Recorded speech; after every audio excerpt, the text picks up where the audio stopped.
ओम श्री शक्ति नमः। ओम श्री शक्ति नमः। ओम श्री शक्ति नमः। ओम श्री शक्ति नमः।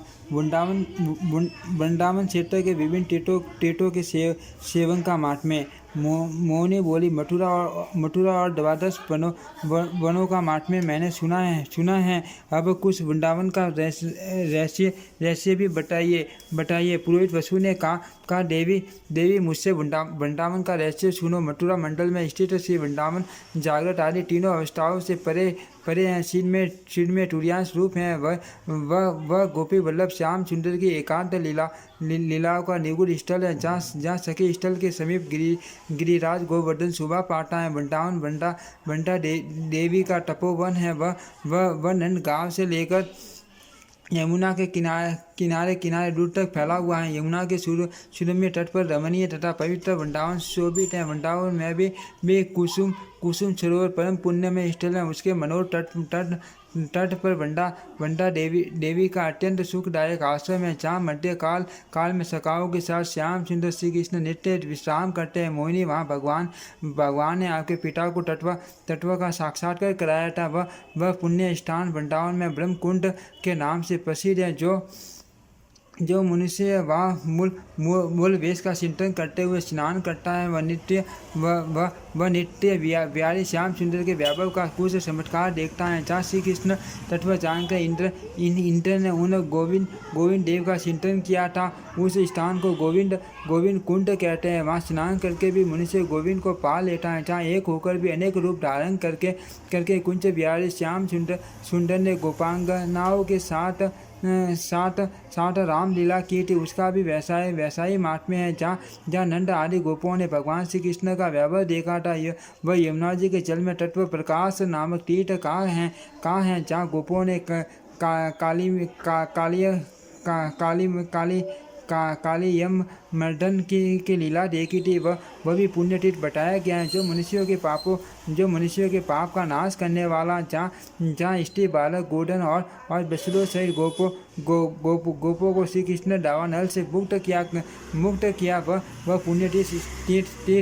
पुण्यतीर्थ स्नान मात्र से सब पापों का नाश करने वाला है, जहाँ भगवान श्री कृष्ण घोड़े का रूप धारण करने वाले केसी नामक दैत्य को खेल में मार डालता है। वहाँ स्नान करने वाला मानव विष्णु धाम को पाता है, जहाँ भगवान ने दुष्ट वत्सवासुर को मारा था। वह पुण्य तीर्थ अरिष्ट कुंड के नाम से विख्यात है, जो स्नान करने मात्र से मुक्ति देने वाला है, जहाँ भगवान ने शयन भोजन विचरण श्रवण दर्शन तथा विलक्षण कर्म किया। वह पुण्य क्षेत्र है जो स्नान मात्र से देवीय गति प्रदान करने वाला है, जहाँ पुण्यात्मा पुरुषों ने भगवान का श्रवण चिंतन दर्शन नमस्कार आलिंगन स्तवन और प्रार्थना की है।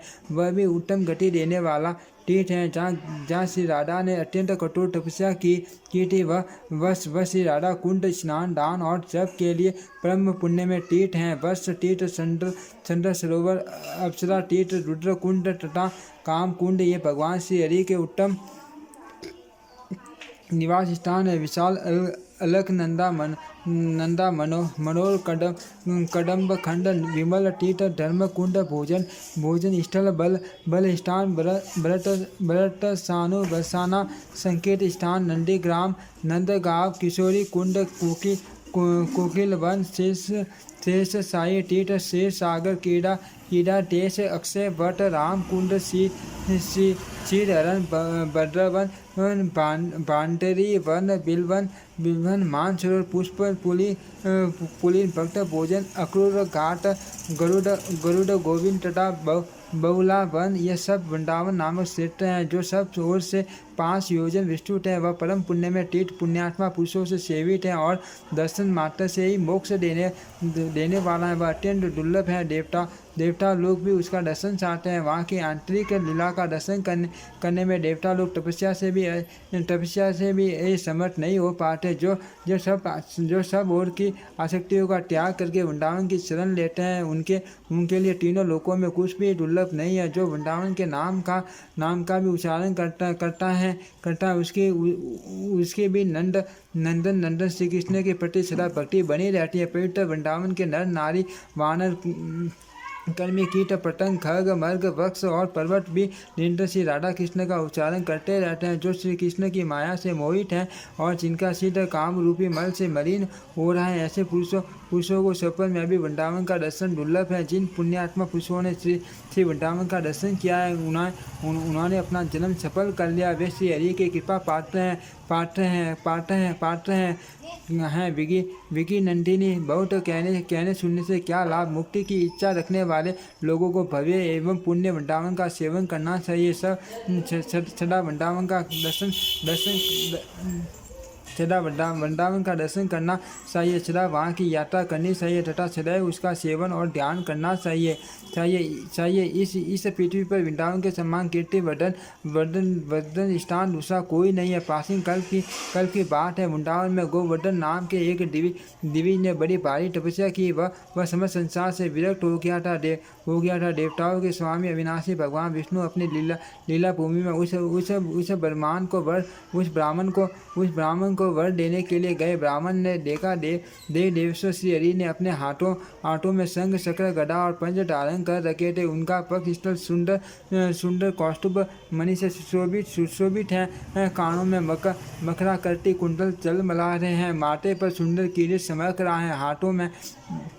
हाथों में कड़े सुबह पाते हैं। पैरों में मधुर रुनझुन करने वाले हैं नुपुर सुबह दे रहे हैं। उनका आगे का पूरा अंग वनमाला से गिर गया है। वक्षस्थल से वत्स से सुशोभित है। नूतन मेघ के समान श्याम वन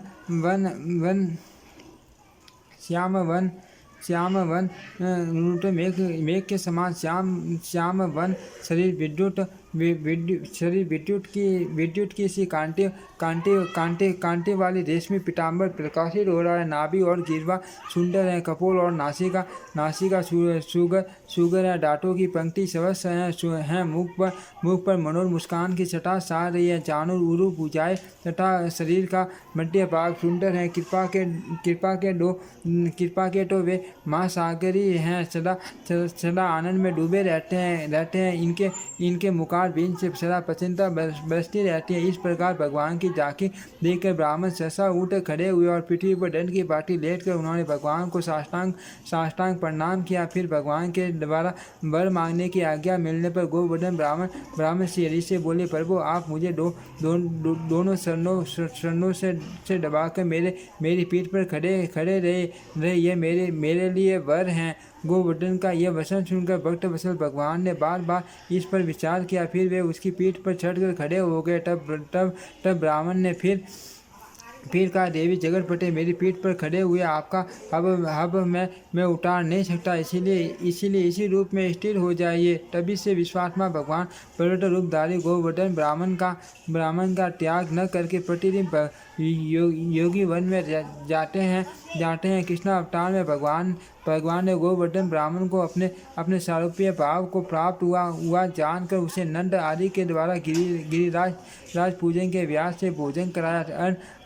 अन्नकूट तथा दुग्ध आदि के द्वारा पर्वत रूपधारी ब्राह्मण को तप्त करने के पश्चात उसे प्यासा जानकर भगवान ने नूतन मेघों का जल पिलाया। इस कार्य से भगवान वासुदेव का वह मित्र हो गया। देवी जो मनुष्य भक्तिपूर्वक विभिन्न उपचारों से गोवर्धन की पर्वत की पूजा और प्रदक्षिणा भाव से परिक्रमा करता है, उसका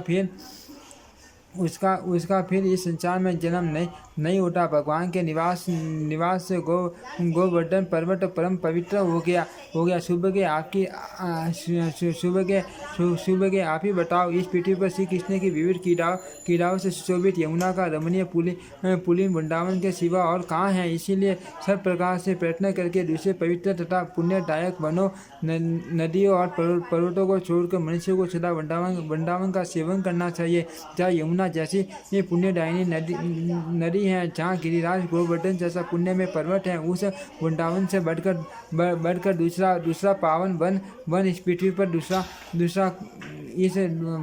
इस पृथ्वी पर दूसरा कौन है। उस वृंदावन में मोर पंख का मुकुट धारण किए कनेर के फूलों से कानों का श्रृंगार किए नटवर वेश डाले श्याम सुंदर श्री कृष्ण गोपों गौ तथा गोप बन्नाओं के साथ नित्य विचरण करते हैं। उनकी वंशी की मधुर ध्वनि के सामने हंसी का मधुर कलरव फीका लगता है। वैजयंती माला उनके सारे अंगों को घेरे रहती है। जहाँ स्वभाव से ही क्रूर जीव जंतु अपना सहज वैर छोड़कर अकारण स्नेह करने वाले चूलों की बाटी रहते हुए वे भगवत सुख का ही आश्रय लेते हैं। उस वृंदावन में जाकर जैसे जीव भगवान को पा ले उस प्रकार भगवत सुख का अनुभव करके जो फिर वृंदावन को छोड़कर कहीं अन्यत्र चला जाता है वह श्री कृष्ण की माया की पिटारी रूप जगत में क्या कभी सुखी हो सकता है। वह वृंदावन धाम समस्त